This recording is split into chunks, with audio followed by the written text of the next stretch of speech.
నమస్తే welcome to our channel. YCP MP Mithun Reddy liquor scam లో arrest అయిన తర్వాత ఆ పార్టీ పునాదులు కదులుతున్నాయా అంటే అవుననే చెప్పుకోవచ్చు. మరి ఈ మిథున్ రెడ్డి అరెస్టు పైన నిరసనలు వ్యక్తం చేయాలి అంటే కూడా వైసీపీ కార్యకర్తలు ఎవరు కూడా ముందుకు రాని పరిస్థితి. ఈ క్రమంలోనే జగన్మోహన్ రెడ్డి పార్టీ నేతలతో సమావేశమయ్యి గెలిచిన 11 మంది ఎమ్మెల్యేలతో కూడా రాజీనామా చేయించాలని చెప్పి ఆయన ప్రతిపాదించారంట. మరి మొత్తానికి ఈ విషయంపైనే పార్టీ పెద్దలందరూ కూడా ఆయన ఇటువంటి నిర్ణయాలు తీసుకోవద్దని జగన్మోహన్ రెడ్డికే సూచించారట. మరి మొత్తానికి ఏం జరగబోతుంది ఈ అంశంపైన చర్చించడానికి మనతో పాటుగా ఉన్నారు సీనియర్ జర్నలిస్ట్ డివి శ్రీనివాస్ గారు.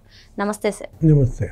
లిక్కర్ స్కామ్ ప్రస్తుతం ఏపీ రాజకీయాల్లో సంచలనమైన విషయం అని మనం చెప్పుకోవచ్చు సార్. మరి ఈ లిక్కర్ స్కామ్లో మిథున్ రెడ్డి అరెస్ట్ అయిన తర్వాత వైసీపీ నేతలందరూ కూడా వరుసగా ప్రభుత్వాన్ని విమర్శించడం ఇదంతా ఒక ఎత్తు అయితే, జగన్మోహన్ రెడ్డి పార్టీ నేతలందరూ కూడా కలిసి నిరసనలు వ్యక్తం చేయాలి అంటే అది అటర్ ఫ్లాప్గా అయిందని చెప్పి అందరూ చెప్తున్నారు. మరి ఈ నేపథ్యంలోనే ఎవరు కూడా ముందుకు రాకపోవడంతో గెలిచిన 11 మందితో రాజీనామా చేయించాలనే ఆలోచన జగన్మోహన్ రెడ్డిది ఏ విధంగా చూడాలి? మరి ఈ ప్రతిపాదన చెప్పగానే పార్టీ నేతలందరూ కూడా సీరియస్ అయినట్టుగా ఆయన్ని మొహం మీదే ఇటువంటి నిర్ణయాలు తీసుకోవడం కరెక్ట్ కాదు, మీ పద్ధతి మార్చుకోవాలన్నట్టుగా సూచించినట్టుగా తెలుస్తుంది సార్. మరి ఏమంటారు? అంటే ఇక భయం ఏ స్థాయికి చేరుకుంది? తారాస్థాయికి చేరుకుందా జగన్మోహన్ రెడ్డిలో భయం? తను అరెస్ట్ అవుతానన్న భయమా? మిథున్ రెడ్డి ఎప్పుడైతే అరెస్ట్ అయ్యాడో సగం కుంగిపోయినట్టున్నాడు. బయటకు వస్తున్నాడా? ప్రెస్ మీట్ పెట్టాడా? పర్యటన ఏమైంది? ఏదో పర్యటన అన్నాడు, కర్రేడు రైతుల దగ్గరికి వెళ్ళటం లేదా? ఇక వద్దులే ఈ రైతులు గోవాలనుకుంటున్నాడా? ముందు ఈ అరెస్టులు గోవాల చూద్దామనుకుంటున్నాడా? జగన్మోహన్ రెడ్డి నిన్న పెట్టినటువంటి సమావేశం, ఆ సమావేశంలో అతని యొక్క హావభావాలు, ఆయన ఆలోచనలు చూసినాళ్ళు విన్నాళ్ళు విస్తుపోయారంట. ఏది 11 మందితో రాజీనామా చేయించుకోవటం ఎందుకు? అసలు మూసేస్తే పోలా, దుకాణం మూసేస్తే పోలా. అంటే జగన్మోహన్ రెడ్డి ఖేల్ ఖతం, దుకాణ్ బందా. సార్ మాటికి అసలు ఈ 11 మంది ఎమ్మెల్యేల ప్రస్తావన చేయడం, అసెంబ్లీకి వెళ్ళకపోనివ్వడం, అందులో కొత్తగా గెలిచిన ఎమ్మెల్యేలు కూడా ఉన్నారు. మరి ఏదైనా సమస్య వస్తే ఎమ్మెల్యేలతో రాజీనామా, అది ఒక పార్టీ అధినేత డెసిషన్, ఇటువంటి డెసిషన్ తీసుకోవడాన్ని ఏ విధంగా చూడాలంటారు? రాజకీయ నాయకులందరికీ కూడా ఏమని ఒక కళ ఉంటుంది. ఇప్పుడు మనం రాజకీయాల్లోకి వచ్చాము అంటే పోటీ చేయాలా, గెలవాలా, ఎమ్మెల్యే కావాలా, అసెంబ్లీకి వెళ్ళాలి, అక్కడ నా గొంతు వినిపించాలి, కనీసం సంతృప్తి. ప్రతి నాయకుడి కోరుకునేటటువంటి ఆ లక్ష్యం, ఒక ఆశయం, జీవితాశయం అంటాం. ఇప్పుడు 11 మంది గెలిచారు, నువ్వు వెళ్ళకపోగా సభకి 10 మందిని వెళ్ళకుండా చేశాడు. ఇప్పటికి ఎన్నాళ్ళైంది? 14 నెలలు అయింది. కానీ దొంగచాటుకి వెళ్ళి సంతకాలు పెట్టి వస్తున్నారు. ఎట్లా కొట్లా సభ్యత్వం రద్దు కాకుండా కాపాడుకుంటున్నారు. ఏదో 60 రోజుల్లో ఏదో వెళ్ళకపోతే సభ్యత్వం ఆటోమేటిక్గా రద్దు అవుతుందనో ఏదో అన్నాడు డిప్యూటీ స్పీకర్ రఘురామకృష్ణరాజు. ఏదో తీసి ఆ పండుగ దెబ్బకి టారెత్తిపోయి దొంగ సంతకాలయో చేసి వచ్చినట్టున్నారు. అంటే నువ్వు చెడింది కాకుండా అందరినీ చెడగొడతావా?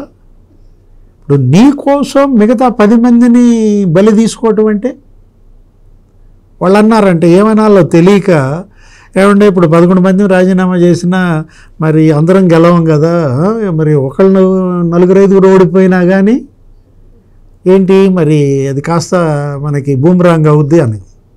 4-5 కాదు, 11 మంది రాజీనామా చేసి కనుక మళ్ళా ఎన్నికలకు వెళ్తే 11 మంది ఓడిపోతారు. అది తెలిసే జగన్మోహన్ రెడ్డికి ఎలా చెప్పాలో తెలియక ఇలా చెప్పారన్నమాట. ఈ 11 మందితోనే రాజీనామా చేపిస్తాడా?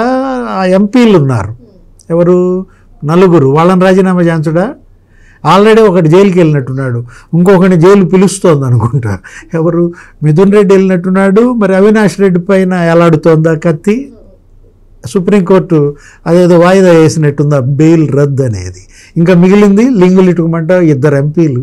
ఎందుకు వాళ్ళని కూడా జైలుకి పంపించడమా, లేకపోతే రాజీనామా చేపించేస్తే పోవాలా? అంటే మూకుమ్మడి రాజీనామాల, సామూహిక రాజీనామాలను ఎంచుకుంటోందా అస్త్రంగా?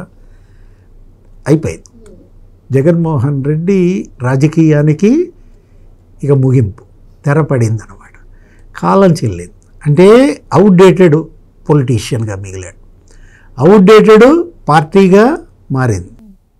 ఇప్పుడు మీ ఇంట్లో మెడిసిన్స్ ఉన్నాయమ్మా, మీ నాన్న ఏదో ట్యాబ్లెట్స్ వేసుకుంటాడు, లేకపోతే సిరప్ తాగుతున్నాడా, దగ్గుమందు ఏదో ఉంటుంది కదా, అంటే ఏంటి దాని మీద డేట్ ఉంటుంది చూసావా, ఏమని మ్యానుఫ్యాక్చర్డ్ డేట్ ఉంటుంది, లేకపోతే పలానా ఎక్స్పైర్డ్ డేట్ ఉంటుంది.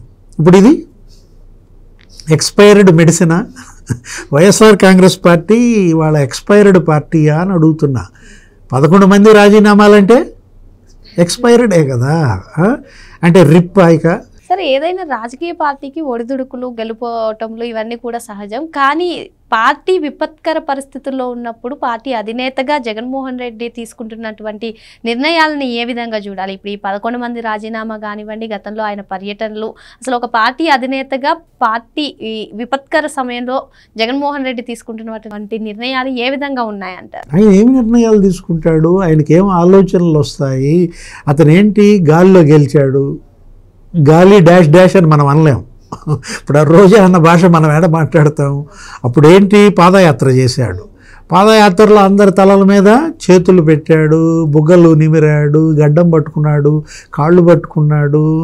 ఏదేదో పాపం ఏంటి, ఒక ఛాన్స్ అంటున్నారు, లేకపోతే రాజశేఖర రెడ్డి కొడుకు అని ఏదో గెలిపించారు. గెలిపిస్తే ఏం చేశాడు, వాళ్ళ నెత్తినేకి డ్యాన్స్ వేశాడు. ఇదా 151 మందితో నిన్ను గెలిపిస్తే, ప్రజలన్నీ ఆశ పెట్టుకుని నిన్ను ముఖ్యమంత్రిని చేస్తే నువ్వేం చేశావు? దశల వారీ మద్య నిషేధం అన్నాడు, పాదయాత్రలో సంపూర్ణ మద్య నిషేధం అన్నాడు, మేనిఫెస్టోలో దశల వారీ మద్య నిషేధం అన్నాడు. ఏం చేశాడు? దశల వారీ దోపిడీయా, దశల వారీ మనీ లాండరింగా? ఇతను చేసింది ఏంటి, మద్య నిషేధం కాదు, మనీ లాండరింగ్ అన్నమాట. అంటే Africa, United Arab Emirates, Europe, America, ఎన్ని దేశాలు, ఎన్ని ఖండాలకి మనీ లాండరింగ్ చేశాడు చెప్పు.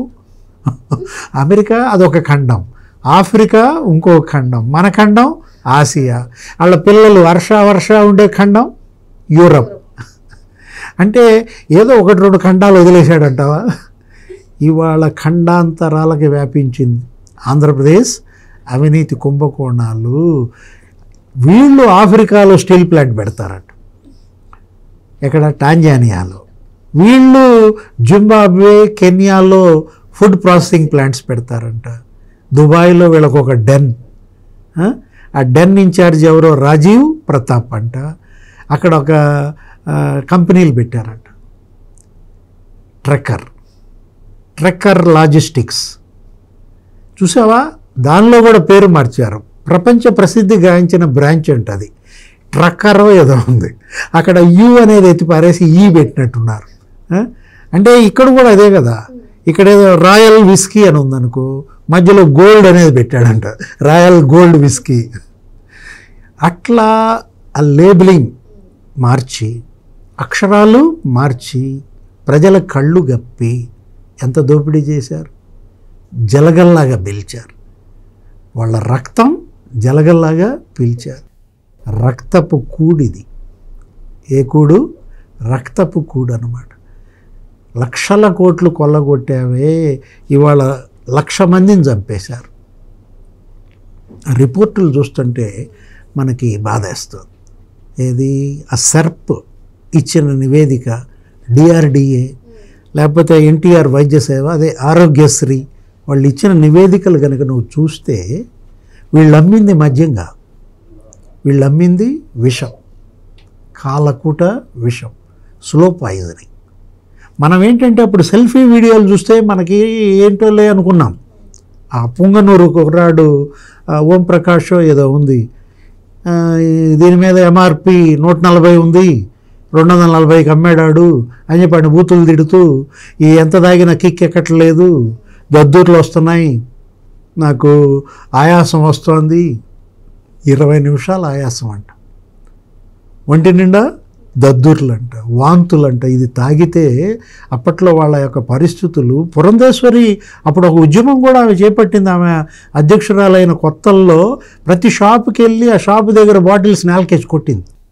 ఇది మద్యం కాదు, ఇది విషం అని చెప్పి ఆమె సుప్రీంకోర్టు సీజేకి, రాష్ట్రపతికి, ప్రధానికి లేఖలు పంపింది.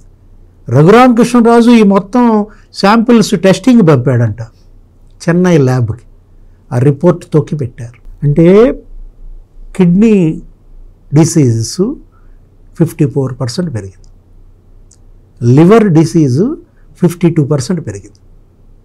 35 లక్షల మంది లివరు కిడ్నీ దెబ్బతిన్నాయి. 1 కోటి కుటుంబాలు నాశనం అయ్యాయని మాణిక్యం ఠాగూరే చెప్పాడు కదా ఆ ట్వీట్లో. నువ్వు చదివితే ఆ ట్వీటు అంటే ఇవాళ ఏపీ లిక్కర్ స్కామ్ అనేది దేశవ్యాప్తంగా చర్చ జరుగుతుంది. 1 కోటి కుటుంబాలు నాశనమైనవి, 35 లక్షల మంది కిడ్నీసు లివరు దెబ్బతింది, 1,00,000 మంది చనిపోయారంటే వీళ్ళపైన ఏ సెక్షన్లో పెట్టారమ్మా? వీళ్ళను ఉరిదీయాలి. వీళ్ళపైన ఇది సామూహిక హత్యాకాండ, 307 సెక్షన్లు పెట్టాలి. ఒక జైల్లో పెట్టినంత మాత్రాన ఏదో 100 రోజులు ఉంటాం, మేము బయటకు వస్తాం, పిక్నిక్ వెళ్ళినట్టు వెళ్తామంటున్నాడు అంబటి రాంబాబు. వీళ్ళని ఎలా గుణపాఠం చెప్పాలి? జగన్మోహన్ రెడ్డి ఏమంటున్నాడు? 11 మంది రాజీనామా చేయండి, మళ్ళా గెలుద్దాం, ప్రభుత్వంపై ఒత్తిడి పెంచుదాం. ఒకవైపేమో పోలీసుని బూతులు తిడతారు, టార్గెట్ పోలీస్, సిఐల్ని ఎస్ఐల్ని లేకపోతే ఎస్పీనే నీ అంతు తెలుస్తానంటారు, లేదు సిఐల్ని ఊసలు లెక్క పెట్టిస్తాం మీతో అంటారు. మళ్ళా అక్కడ పోలీసు శాఖలో ఏదో రకంగా అక్కడేంటి వాళ్ళ మధ్య ఆఫీసర్ల మధ్య తగాదాలు పెట్టేటట్టుగా ప్రమోషన్లు రావట్లేదని, గుప్తాధిపత్యం అని, ఆ డీజీపీ గుప్తాని టార్గెట్ చేస్తూ అన్ని పోస్టులు ఆయన చేతిలో పెట్టుకున్నాడని, ఐజీలు తిరగబడమని వాళ్ళ మీడియాలో రాపిస్తారు. మరోవైపేమో ఇప్పుడు ఈ రాజీనామాలు, మళ్ళీ ఒత్తిడి పెంచటం, అంటే ఇదంతా కూడా వీళ్ళల్లో భయం. జగన్ జైలుకి వెళ్తాడన్న భయం, జగన్ జైలుకి వెళ్తే పార్టీ మూతపడుద్దన్న భయం. ఖేల్ ఖతం, దుకాన్ బంద్. మరి మొత్తానికి మద్యం పేరుతో విషం అమ్మి ఇప్పుడు జైలుకి వెళ్లాల్సినటువంటి పరిస్థితి వస్తుంది కాబట్టి 11 మంది రాజీనామాల విషయాన్ని తెరపైకి జగన్మోహన్ రెడ్డి తీసుకొచ్చారని చెప్పి సార్ చెప్తున్నారు. మరో అంశంతో మళ్ళీ కలుద్దాం. Thank you sir. నమస్తే.